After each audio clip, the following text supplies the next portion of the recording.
बाबा आगरा जिले के अकबरपुर गांव के निवासी थे। इसी गांव के एक संपन्न परिवार में आपका जन्म हुआ था। यह 19वीं शताब्दी के अंतिम दिनों की बात है। स्कूली शिक्षा सामान्य हुई थी। कभी कभी किसी प्रश्न के उत्तर में आप कह देते थे, हम पढ़े लिखे नहीं हैं। बाबा के जन्म तिथि, माता पिता का नाम आदि। बाबा के जन्म तिथि, माता पिता का नाम आदि के बारे में किसी को कुछ पता नहीं है। बाबा इन बातों का किसी से उल्लेख भी नहीं करते थे। कहा जाता है कि आपके बचपन का नाम लक्ष्मी नारायण शर्मा था। सिद्धि प्राप्त करने के पश्चात जब आप नीब करौरी गांव में आकर रहने लगे, तब वहां के लोग आपको बाबा लक्ष्मण दास वैरागी कहने लगे।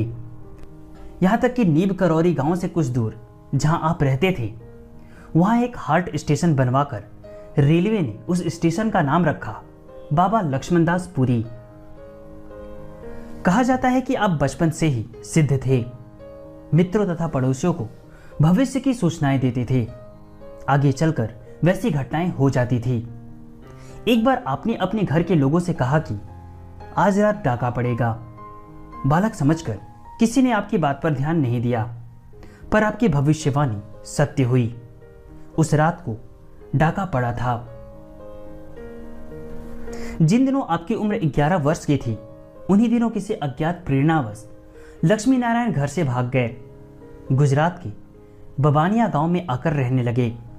यह गांव मोरवी से 40 मील दूर है।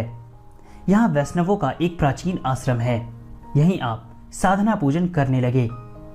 बाद में रमाबाई के आश्रम में चले गए। संतों में एक परंपरा है, वे अपने शिष्यों को उचित समय पर बुलाकर दीक्षा देते हैं। लक्ष्मी नारायण को उनके गुरु ने आकर्षित किया और समय पर दीक्षा दी। दीक्षा के पश्चात उनका नाम हुआ लक्ष्मण दास वैरागी। बाबा लक्ष्मण दास में कुछ खूबियां थी।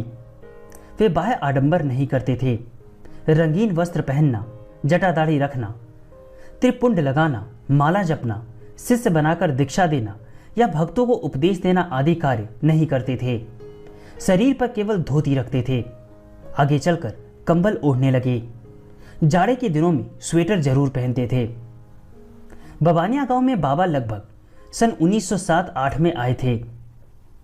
स्थानीय लोगों की मदद से यहां स्थित तालाब के किनारे हनुमान जी का एक मंदिर बनवाया था। बबानिया में आप 7 वर्ष तक तपस्या करने के बाद तीर्थ यात्रा के लिए निकल पड़े। विभिन्न तीर्थों का दर्शन करते हुए आप नीब करौरी गांव में आए। नीब करौरी के ग्रामवासियों ने आपको सादर अपनाया। निश्चल ग्रामवासियों की आत्मीयता और मधुर व्यवहार ने आपको स्नेह पास में बांध लिया। यहाँ के लोग आपके योगेश्वर्य से प्रभावित हो गए। इन लोगों ने साधना करने के लिए जमीन के भीतर एक गुफा बना दी।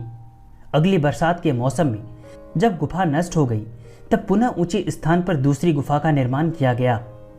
आप दिन भर गुफा में साधना करते थे। शाम के समय गांव के लोगों से मिलते थे। नीब करौरी गांव ब्रज का पिछड़ा इलाका था। यहाँ एक भी मंदिर नहीं था। बाबा ने निश्चय किया कि हनुमान जी का मंदिर बनवाऊंगा। इस गांव में एक अरसे से रहने के कारण यहाँ के लोगों की स्थिति के बारे में जानकारी उन्हें थी। गांव के एक समृद्ध बनिए से उन्होंने कहा कि हनुमान जी का मंदिर बनवा दे। वह राजी हो गया। निश्चित स्थान पर ईंट पत्थर गिर गए। इसके बाद उसने हाथ खींच लिया। बाबा समझ गए कि अब उसकी दिलचस्पी समाप्त हो गई है। कई दिनों बाद सहसा उसके दुकान में आग लग गई। गांव में आग बुझाने का कोई साधन नहीं था। बाबा की योग शक्ति से बनिया परिचित था। वह दौड़ा हुआ बाबा के पास आया, उनसे प्रार्थना करने लगा। बाबा ने कहा, तूने हनुमान जी का मंदिर बनवाने का वायदा किया, बाद में मुकर गया। जा उनसे क्षमा मांग और मंदिर बनवा दे। बनिए ने कहा, मंदिर में बनवा दूंगा, इस वक्त तो मुझे बचाइए, वरना मैं तबाह हो जाऊंगा। जा जा हनुमान मंदिर में जा, उनसे प्रार्थना करने पर सब ठीक हो जाएगा। वह तुरंत हनुमान जी के विग्रह के पास आकर प्रार्थना करने लगा। थोड़ी देर बाद दुकान के नौकर ने आकर कहा, मालिक, दुकान की आग अपने आप बुझ गई।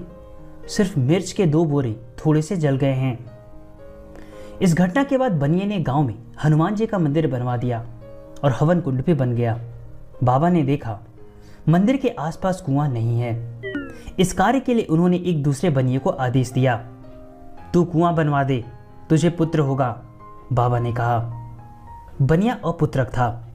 बाबा का आदेश पाते ही उसने मंदिर के समीप एक कुआं बनवा दिया। उसी वर्ष उसे पुत्र रत्न की प्राप्ति हुई। इसी प्रकार बाबा गांव के लोगों पर अपनी कृपा की वर्षा करते रहे।